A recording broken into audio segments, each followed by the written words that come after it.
El propósito de esta presentación es básicamente dar cuenta de las principales características que configuran, que constituyen el enfoque interespecie. El enfoque interespecie es un enfoque novedoso que ha nacido eh, después de otros enfoques como el enfoque étnico, el enfoque de género, entre muchos otros. Y es un enfoque muy relacionado con el emergente campo de los estudios críticos animales. Los estudios críticos animales son un campo que a su vez se nutre de diversas disciplinas y que está en diálogo con otros campos de estudio como los estudios de género, la ecología política, los estudios culturales, las humanidades ambientales, entre muchos otros. Y se nutre de disciplinas tanto de las ciencias naturales como de las ciencias sociales. De las ciencias naturales, particularmente, por ejemplo, de la etología, de esta particular ciencia, disciplina que estudia el comportamiento animal, dedicada al comportamiento animal, pero también se nutre de las clásicas ciencias sociales, de la sociología, de la antropología, de la psicología, etcétera, etcétera, etcétera, de la ciencia política, en fin. Entonces, estamos ante un enfoque novedoso que tiene lugar en un campo de estudio novedoso, que son los estudios críticos animales, que es un campo bastante amplio y bastante complejo. Complejo por las diferentes miradas que se cruzan allí y las diferentes también apuestas políticas que están en juego, porque el campo de los estudios críticos animales, así como el enfoque interespecie, es necesariamente son un campo y un enfoque que no solo operan teóricamente, sino siempre teórico-políticamente. Hay una política allí en juego, una política en un sentido muy, muy amplio que ya vamos a ver cuál es. Entonces, yo diría que el punto de partida para la caracterización del enfoque interespecie es que se trata de un enfoque que parte del reconocimiento de la coexistencia y de diferentes tipos de relacionalidad entre individuos pertenecientes a diversas especies. Eh, Acabo de denunciar esto de una manera muy, muy, muy, muy rápida, pero quisiera detenerme en algunos elementos de ese enunciado. Entonces, lo primero que acabo de decir es que el enfoque interespecie parte del reconocimiento de la coexistencia. Quedémonos con esa partecita del enunciado anterior. El enfoque interespecie tiene como punto de partida el reconocimiento de la coexistencia. ¿Qué quiere decir el reconocimiento de la coexistencia? Esto quiere decir por lo menos dos cosas. Quiere decir, en primer lugar, que los seres humanos eh, convivimos y convivimos además cotidianamente con individuos pertenecientes a otras especies. El caso aquí más obvio es el de animales como los perros y los gatos. Pero ojo, la coexistencia, perdón, no se limita a esa convivencia cotidiana. La coexistencia tiene que ver también con procesos muy complejos de coevolución de largo aliento. En ese sentido, el enfoque interespecie no solo visibiliza a los individuos pertenecientes a otras especies que conviven cotidianamente con los seres humanos y que en general están en relación con los seres humanos, sino que además es atento a las relaciones históricas de coevolución de largo aliento entre humanos y otras especies. En ese sentido, podríamos decir, por ejemplo, que los seres humanos tenemos, biológicamente hablando, genéticamente hablando, mucho de perro, y los perros, en virtud de la coevolución, tienen también mucho de seres humanos. Entonces, se trata de especies que hemos coevolucionado, y eso quiere decir que los límites entre una especie y otra especie no son nada claros. Hay una relación de co-constitución, de co-modificación a lo largo del tiempo, en un sentido, incluso en un sentido biológico. Y no solo hablamos de una convivencia pues cotidiana o de las relaciones más visibles, sino también de relaciones a ese nivel, al nivel de la coevolución. Aquí, por ejemplo, los estudios de Lynn Margulis en torno a la endosimbiosis son muy, muy importantes, a la endosimbiosis y a la simbiosis en general, a la evolución por simbiosis en general, son muy, muy importantes. La teoría, lo que se denomina la teoría de la endosimbiosis serial y la simbiogénesis, son muy, muy importantes, que tienen que ver con eso, con el hecho de que los seres humanos estamos en relación continua con otras especies, incluso a nivel biológico, y que esas otras especies nos constituyen, nos componen vitalmente. Ya nos habitan, de hecho, genéticamente hablando nos habitan. Nuestro organismo además es un organismo compuesto por otras especies, en fin. Entonces el enfoque interespecie también visibiliza ese hecho. Entonces, esa es la primera parte del enunciado. El enfoque interespecie parte del reconocimiento de la coexistencia entendida así en un sentido amplio. Pero además no solo parte del reconocimiento de la coexistencia, sino de diferentes tipos de relacionalidad. Hay diferentes tipos de relacionalidad. No basta con decir que hay relaciones entre individuos pertenecientes a diversas especies. Hay también diferentes tipos de relacionalidad.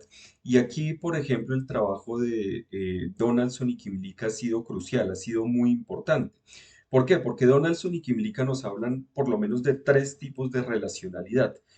Una relacionalidad de interdependencia y de dependencia muy, muy, muy fuerte, que es la que habitualmente tenemos los seres humanos con los animales que son llamados a menudo domesticados. Eh, pero también tenemos relaciones de dependencia e incluso de interdependencia e incluso de dependencia, pero muchísimo más débiles, muchísimo, muchísimo más débiles con otros animales, como por ejemplo las palomas o los ratones en los entornos urbanos, que habitan los entornos urbanos. Y en ese caso, hablaríamos de relaciones entabladas con animales liminales o limítrofes. Liminales o limítrofes. Yo creo que el mejor concepto es el de animales liminales, pero ese es otro tipo de relación, muy diferente a la relación que entablamos con los animales que a menudo denominamos como domesticados. Pero también tenemos relaciones eh, profundamente débiles que a menudo ni siquiera sabemos que tenemos realmente, que son las relaciones que entablamos con los animales llamados a veces salvajes, aunque a mí no me gusta esa categoría, o también denominados silvestres. ¿Por qué digo que en todo caso son relaciones? Claro, l- ustedes podrán pensar, bueno, ¿yo qué relación tengo, por ejemplo, con un león, con un tigre, con un elefante?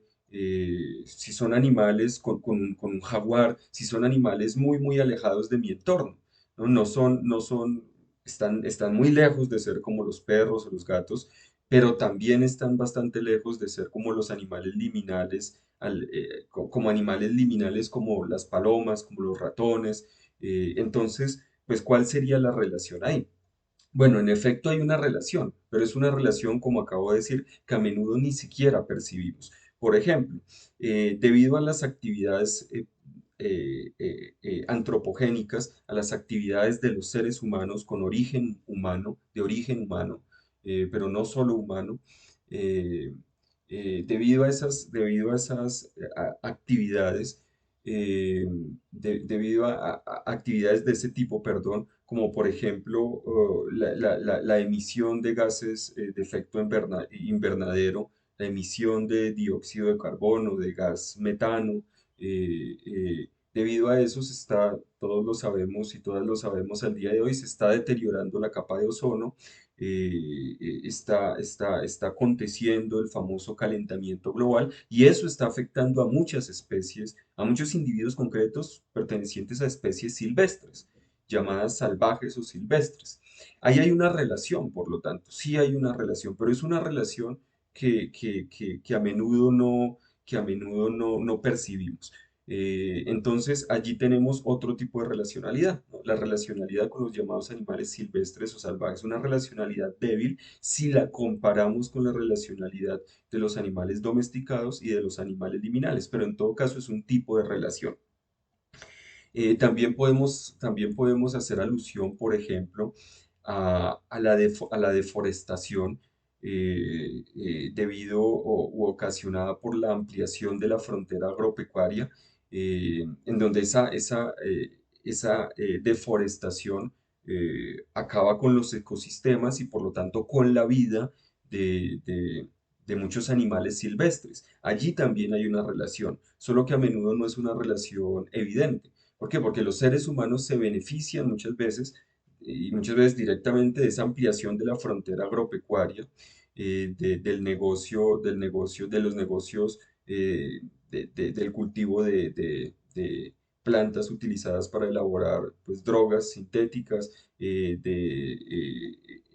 también el negocio de la madera, de la ganadería, en fin, de la agricultura industrial. Los seres humanos se benefician muchas veces de manera, incluso de manera directa de todas esas actividades y todas esas actividades están contribuyendo, particularmente en un país como Colombia, a la deforestación y por lo tanto al exterminio de diferentes individuos pertenecientes a diferentes especies silvestres, salvajes o silvestres, eh, y allí, repito, hay un tipo de relación, solo que es una relación que a menudo no percibimos. Entonces, el enfoque interespecie también se encarga de pensar los diferentes tipos de relacionalidad, las diferentes formas de relacionalidad que acontecen de manera muy situada. Por eso no es un enfoque que pueda ser un enfoque meramente teórico, sino que es un enfoque que es atento a las particularidades territoriales y a las particularidades en general, repito, del tipo de relación que entablamos los seres humanos con individuos pertenecientes a otras especies. Y lo que importa es el tipo de relación, no la especie en abstracto. Y aquí quiero ser muy enfático. El enfoque interespecie no es un enfoque que piense las especies en abstracto. No, piensa a individuos concretos en sus relaciones, en contextos también específicos. Ese es el punto de partida. El punto de partida no son las especies en abstracto. De hecho, si el punto de partida son las especies en abstracto, estaríamos más del lado de una mirada especista, ya ahorita veremos por qué, más del lado de una mirada especista que el enfoque interespecie, del enfoque interespecie. Y la última parte del enunciado que compartí al inicio de la presentación. La última parte nos dice que además se trata de relaciones, y ya lo he venido mencionando en lo que he dicho, se trata de relaciones entre individuos pertenecientes a diversas especies, pero entre individuos. En otras palabras, el enfoque interespecie es muy atento a las relaciones entre individuos, humanos y no humanos, entre diferentes tipos de animales. Pero ahí consideramos a los individuos pertenecientes a la llamada especie humana y a los individuos pertenecientes a otras especies. Em, ¿Por qué es tan importante esto? Porque el enfoque interespecie asume en primer lugar y antes que nada que los animales no humanos, al igual que los seres humanos, poseemos una vida propia. Tienen y tenemos una vida propia. Los animales humanos y los no humanos, todos los animales, tenemos una vida propia. En ese sentido, somos individuos. Como dirían Donaldson y Kimlicka, tenemos una experiencia subjetiva, o como se dice a partir de la Declaración de Cambridge del 2012, todos los individuos, desde que tengan por lo menos sistema nervioso centralizado y cerebro, tienen conciencia. Pero ¿qué quiere decir que tengan conciencia o que tengan experiencia subjetiva? O que sean, como dice Tom Regan, otro de los grandes teóricos de los derechos de los animales, que sean sujetos de una vida, como dice Tom Regan, que sean sujetos de una vida. ¿Qué quiere decir que los animales sean sujetos de una vida, que tengan conciencia, que tengan experiencia subjetiva? Quiere decir que tienen una vida que experimentan como propia. Una planta, por ejemplo, tiene una vida, sin lugar a dudas, pero la planta no experimenta esa vida como propia. ¿Mm? Aun cuando sea un ser vivo, aun cuando tenga una vida y aun cuando merezca cierto valor intrínseco también desde mi punto de vista, pero es muy diferente del valor intrínseco que tienen los animales no humanos y los seres humanos. ¿Por qué? Porque los animales no humanos y los seres humanos somos sujetos de una vida, tenemos conciencia, tenemos experiencia subjetiva, es decir, tenemos una vida que experimentamos como propia. Y esto es así, pues debido a que poseemos por lo menos sistema nervioso centralizado y cerebro. Entonces, en la medida en que tenemos una vida propia, podemos perder esa vida propia. ¿Mm? De ahí que la mayoría de teóricos, de hecho, de los derechos de los animales que van por esta línea, pues reconozcan que uno de los primeros derechos, o quizás el primer gran derecho que hay que reconocerles a los animales no humanos es el derecho a la vida. En la medida en que los animales no humanos, al igual que los seres humanos, tienen una vida propia que pueden perder, entonces deben tener por lo menos derecho a la vida. Entonces se trata de reconocer la individualidad en ese sentido y que las relaciones son relaciones entabladas por individuos con esas características, con individuos con una vida propia, que tienen una vida que pueden perder y que por lo tanto hay que reconocer. Eh, y en ese sentido, también es importante reconocer que los animales no humanos, y esto ya depende obviamente de las diversas especies, también tienen complejas vidas psíquicas y anímicas. No solo se trata de que los animales no humanos tengan una vida propia, sino que además, y esto aplica no para todas las especies, pero sí para muchos individuos pertenecientes a algunas especies, eh, eh, eh, muchos de estos animales no humanos tienen una compleja vida psíquica y anímica, emocional y social, y que experimentan además como propia. ¿Mm? Todo esto lo empieza a reconocer el enfoque interespecie. Entonces, el enfoque interespecie no piensa en términos simplemente de biodiversidad, de diversidad de especies, como ocurre, por ejemplo, muchas veces con el campo de la ecología, o con con algunos enfoques ambientalistas, sino que reconoce la coexistencia, entendida como coevolución y convivencia, reconoce los diferentes tipos de relación muy situados y además relaciones entre individuos, es decir, entre seres que tienen una vida propia y que además, en el caso de muchos de ellos, tienen una compleja vida social, psíquica, anímica, etcétera, etcétera, etcétera. Ese es el punto de partida del enfoque interespecie, esa es la gran base del enfoque interespecie.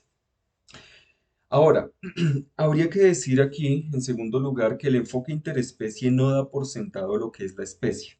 Esto es muy importante. El enfoque interespecie no da por sentado lo que es la especie. La especie, en ese sentido, tampoco se puede reducir, no se puede reducir ni a las nociones habituales que circulan en el sentido común de especie, pero tampoco se puede reducir a las conceptualizaciones provenientes de la biología, en tanto ciencia, en tanto disciplina científica. La especie de la cual habla el enfoque interespecie o las especies a las que hacen alusión el enfoque interespecie no son las mismas especies teorizadas, por ejemplo, directamente en el campo de la biología. ¿Y por qué? Porque básicamente esto es así porque la especie, ya sea teorizada de manera formal, desde disciplinas como la biología, o pensada de manera más informal, como circula, como está presente en el sentido común, la especie, así considerada, se ha tematizado en un contexto asimétrico, en un contexto que es un contexto de dominación, que es un contexto de explotación, subordinación, sujeción y también de exclusión animal no humana. ¿Mm? Con la especie sucede lo mismo que, por ejemplo, sucede con el concepto de raza para los seres humanos.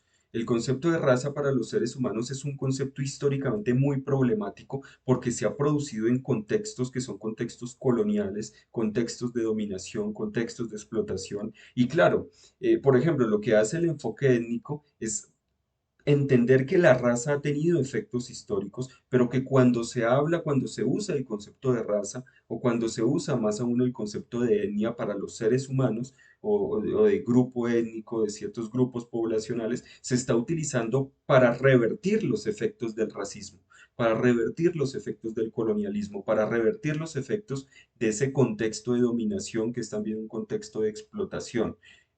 Para el caso de en este caso, pues aplicaba a los seres humanos, ¿sí? En el caso del enfoque étnico, propiamente hablando. Con el caso del enfoque interespecie sucede algo similar.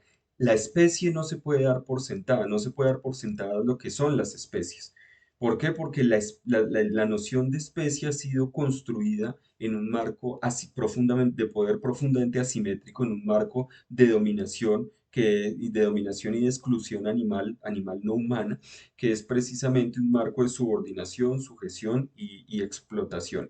Es decir, es un marco que ha entendido a lo animal en general como inferior, que lo ha utilizado como, en eso consiste la subordinación, que lo ha utilizado como recurso del cual obtener algún tipo de provecho, de beneficio, que en eso consiste la explotación, y que además ha producido determinados animales no humanos atados a sus propios cuerpos, atados a sus propios comportamientos, en beneficio de los intereses, las necesidades y los deseos humanos, que en eso consiste concretamente la sujeción. A esos fenómenos de sujeción, subordinación, explotación, yo los he venido denominando desde hace ya unos años fenómenos de dominación que configuran la dominación animal. Entonces hablamos de procesos de dominación animal y también de exclusión de los animales no humanos de ámbitos como por ejemplo el ámbito político o el ámbito de la ética, entre muchos otros ámbitos, también del ámbito epistemológico, en fin. Entonces, aquí el enfoque interespecie empieza a repensar lo que es la especie, empieza a cuestionar las nociones especistas de la especie, porque justamente el orden que produce y reproduce esa dominación animal y esa exclusión animal es el especismo. Entonces, el enfoque interespecie tiene que reconocer que existe ese orden, que existen esos procesos de dominación y exclusión animales, y que por lo tanto no puede seguir trabajando con las nociones habituales de especie, y tampoco, por lo tanto, las puede retomar directamente disciplinas como la biología, aunque pues evidentemente puede entrar en discusión, se puede nutrir de los aportes de la biología, porque no todo lo que produce la biología tiene un carácter especista o va dirigido a la subordinación, la sujeción y la explotación animal. Em, em, Ahora, dos muestras de este contexto de relaciones asimétricas de poder, que configuran una dinámica de dominación y de exclusión animal. Dos muestras de esto son, en primer lugar, la sexta extinción masiva de individuos pertenecientes a diferentes especies que estamos presenciando hoy, que es la sexta extinción masiva, o por lo menos estamos a puertas de esa sexta extinción masiva, que es una extinción que aconteció después de la gran extinción que acabó con los dinosaurios, que esa fue la quinta gran extinción. Estamos a puertas de la sexta. Y además estamos a puertas de la sexta debido en buena parte a las acciones de los seres humanos, debido en buena parte al ejercicio de lo que yo he denominado en algunos lugares el antropopoder, es decir, el poder que ejercemos los seres humanos en virtud de haber sido constituidos como seres humanos en un conjunto de relaciones muy complejas. Eh, Ahí tenemos una primera muestra de este contexto pues tan preocupante en el que estamos actualmente. Pero por otro lado, nunca antes en la historia humana ha habido un nivel y una tecnificación de la explotación de animales domesticados y también de los llamados animales de laboratorio como lo que se experimenta en la actualidad. Si nunca tantos animales llamados domesticados y llamados de laboratorio, están siendo producidos para ser sacrificados de una manera pues acelerada y sí, en unas cifras realmente que son alarmantes, exorbitantes, muy preocupantes. Entonces esas son simplemente dos muestras, dos pequeñas muestras muy generales del contexto en el que estamos y por qué ese contexto en el que estamos, que es un contexto especista, eh, no nos permite simplemente utilizar los conceptos de especie que ya existen. El enfoque interespecie tiene que repensar muy bien lo que es la especie para no recaer, reiterar ciertos conceptos especistas de la especie. Y lo mismo sucede para el caso de las razas. Se piensa mucho el racismo para el caso de los seres humanos, pero no se piensa muy a menudo lo que ha significado la raza para el caso de los animales no humanos. La racialización de los animales no humanos se hace sobre todo desde la medicina veterinaria y desde la zootecnia, y prácticamente con el único fin de perfilar determinados cuerpos eh, aprenderlos para hacerlos funcionales a determinadas dinámicas de explotación. Es decir, por ejemplo, ¿para qué se racializan diferentes tipos de vacas?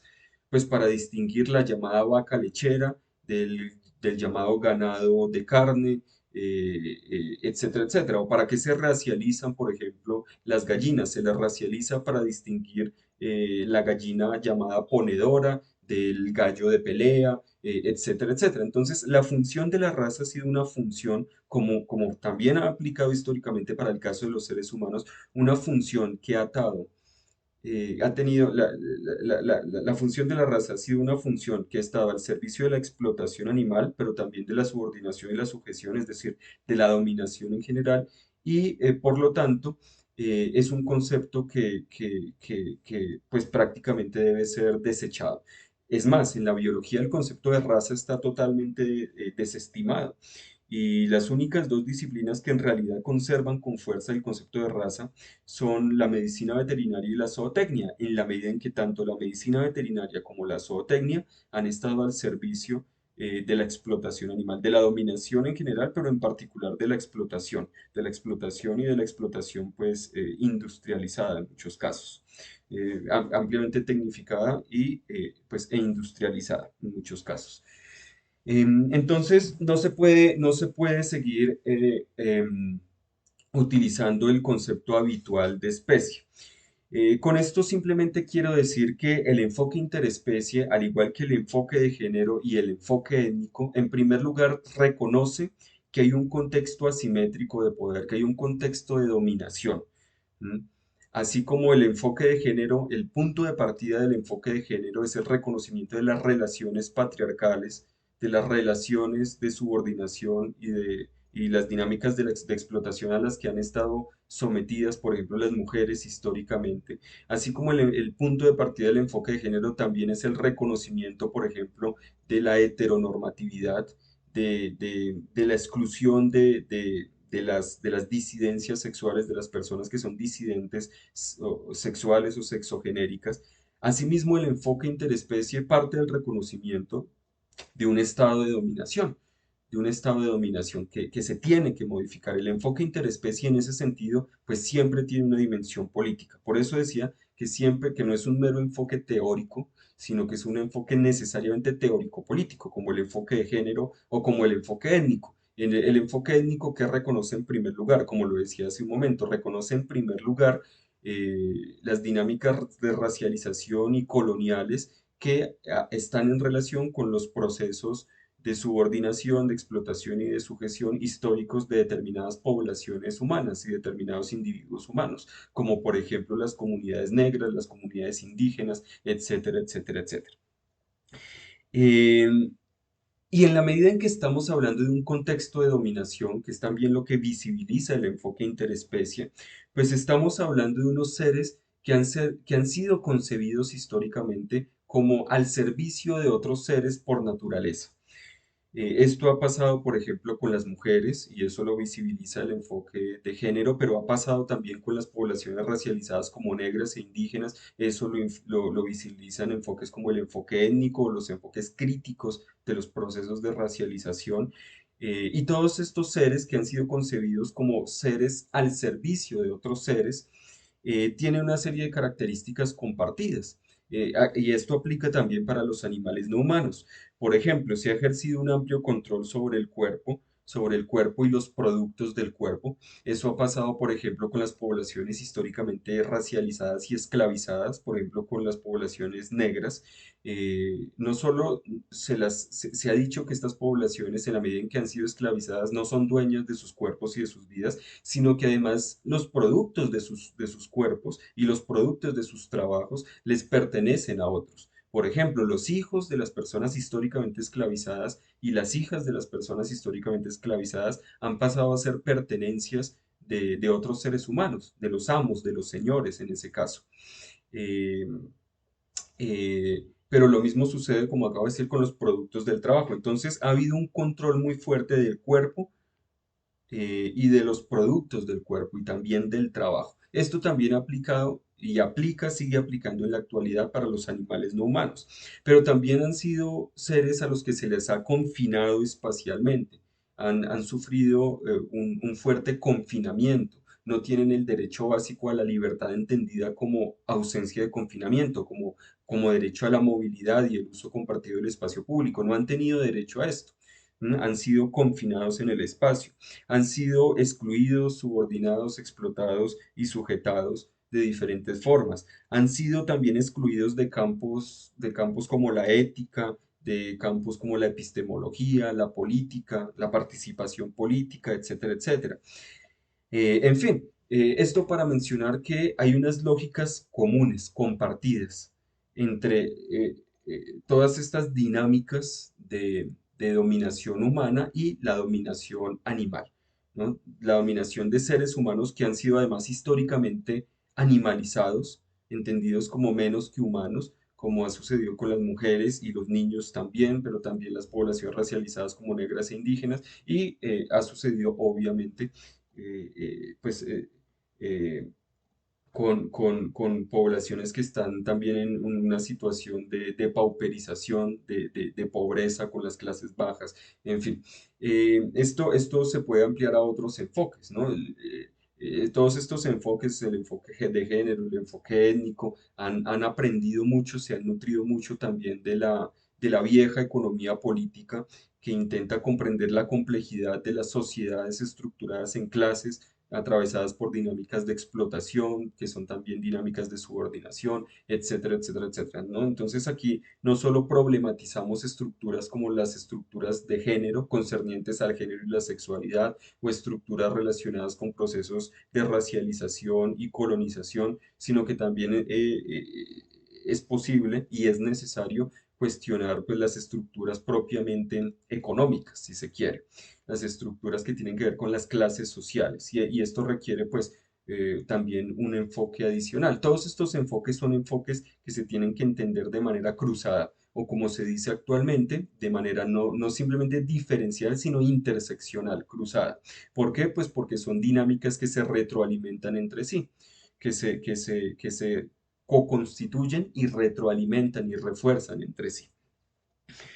Eh, entonces, el enfoque interespecie tiene como punto de partida también el reconocimiento del especismo, es decir, de todo un orden que produce y reproduce sistemáticamente la dominación animal. La dominación animal que podemos entender como sujeción, subordinación y explotación, pero también en relación con dinámicas de exclusión de los animales no humanos de diferentes ámbitos.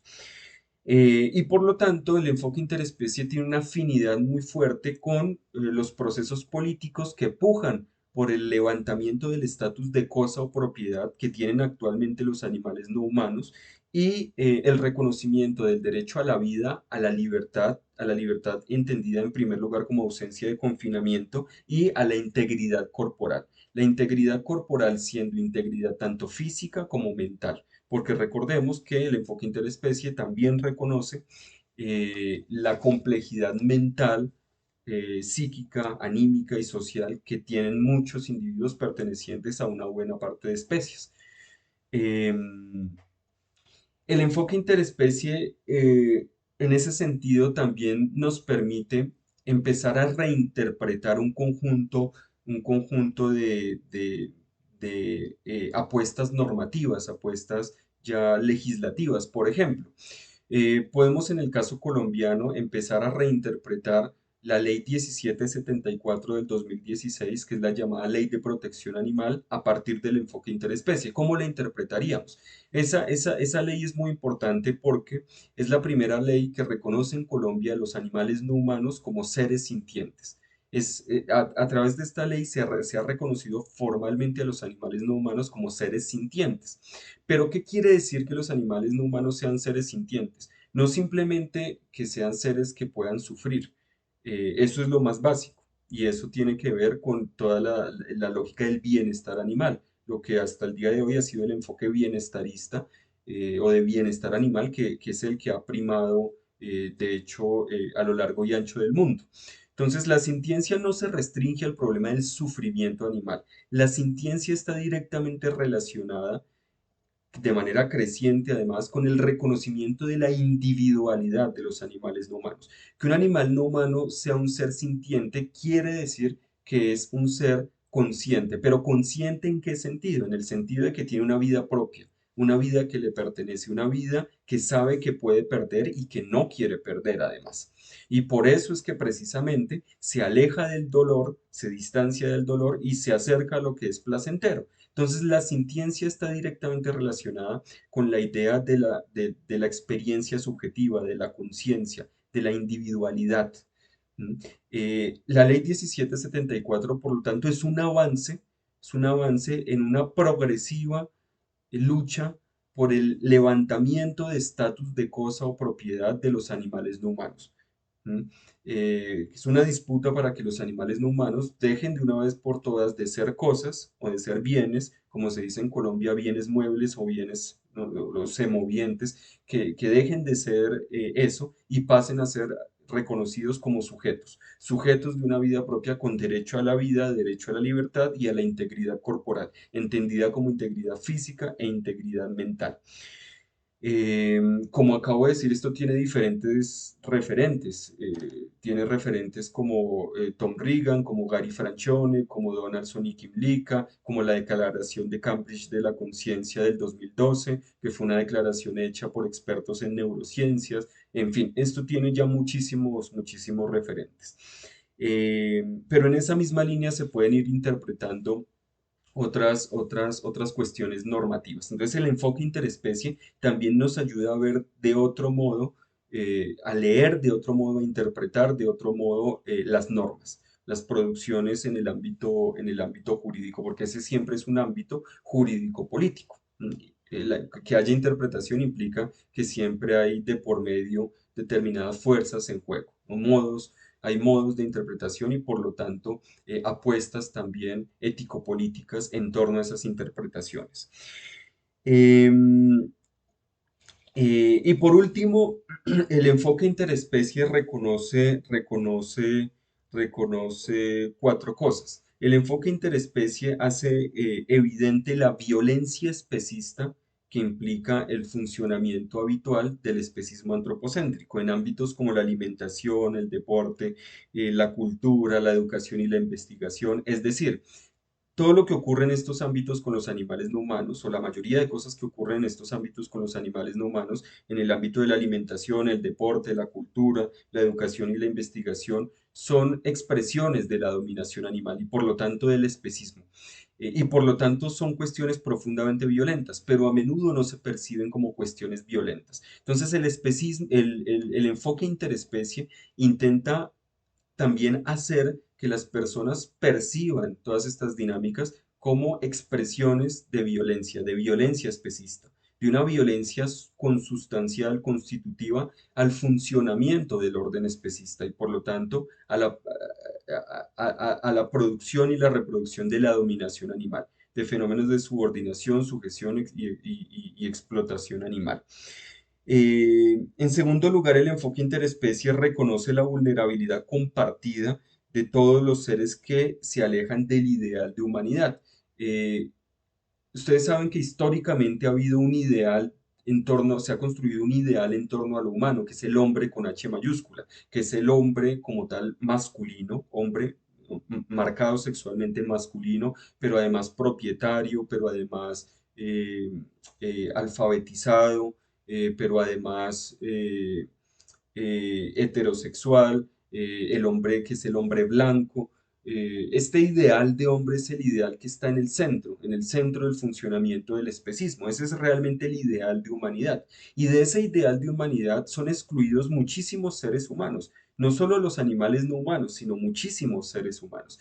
Y el enfoque interespecie también visibiliza la vulnerabilidad, que es una vulnerabilidad inducida históricamente a la que han estado sometidos no solo los seres humanos que se alejan de ese ideal, como por ejemplo las poblaciones negras e indígenas, históricamente racializadas como negras e indígenas, también las poblaciones pauperizadas, las mujeres, las disidencias sexuales, las y los niños, etcétera, etcétera, las personas, bueno, en fin, las personas con diversidad funcional, eh, o en condiciones discapacitantes que inducen discapacidades. eh, eh, entonces, todas estas personas han estado excluidas del ideal de humanidad, pero también los animales no humanos. Y el enfoque interespecie visibiliza la relación entre todos estos sujetos. Una relación que es una relación que se establece a partir de una vulnerabilidad compartida e intenta remediar, subsanar, superar esa vulnerabilidad compartida inducida históricamente y relacionada con el especismo y particularmente pues el especismo antropocéntrico, que pone en el centro un cierto ideal del humano, un cierto ideal de humanidad.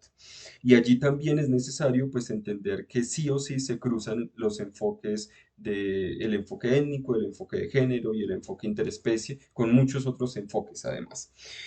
Eh, en tercer lugar, el enfoque interespecie reconoce que el sinsentido del excepcionalismo humano. Los seres humanos no somos una especie excepcional, los seres humanos simplemente somos vivientes entre otros vivientes y que dependemos de otros vivientes y dependemos de unas condiciones también ecológicas, ecosistémicas. Entonces, el enfoque interespecie acaba también con el excepcionalismo humano, descentra lo humano radicalmente y nos reconoce como animales, animales en relación con otros animales, que tenemos que entablar mejores relaciones que las que hemos entablado hasta el día de hoy. Eh, y en último lugar, ya lo he venido diciendo, pero pues lo pongo de manifiesto de manera ya explícita, el enfoque interespecie sí o sí debe funcionar de manera articulada, debe cruzarse con otros enfoques, con el enfoque de género, el enfoque étnico, todos los enfoques críticos en el ámbito de la economía política, etcétera, etcétera, etcétera. Y esto es así, pues porque las diferentes formas de dominación y de exclusión son formas que se co-constituyen, que se retroalimentan, que se refuerzan y que han operado, han funcionado de manera conjunta históricamente. Entonces, bueno, estas son las principales características del enfoque interespecie, muy, muy a grandes rasgos, que como digo es un enfoque bastante novedoso y es un enfoque que ha venido tomando fuerza de la mano de la emergencia a su vez del campo, del novedoso campo también de los estudios críticos animales, pero que no se restringe a ese campo. Muchas gracias por su atención.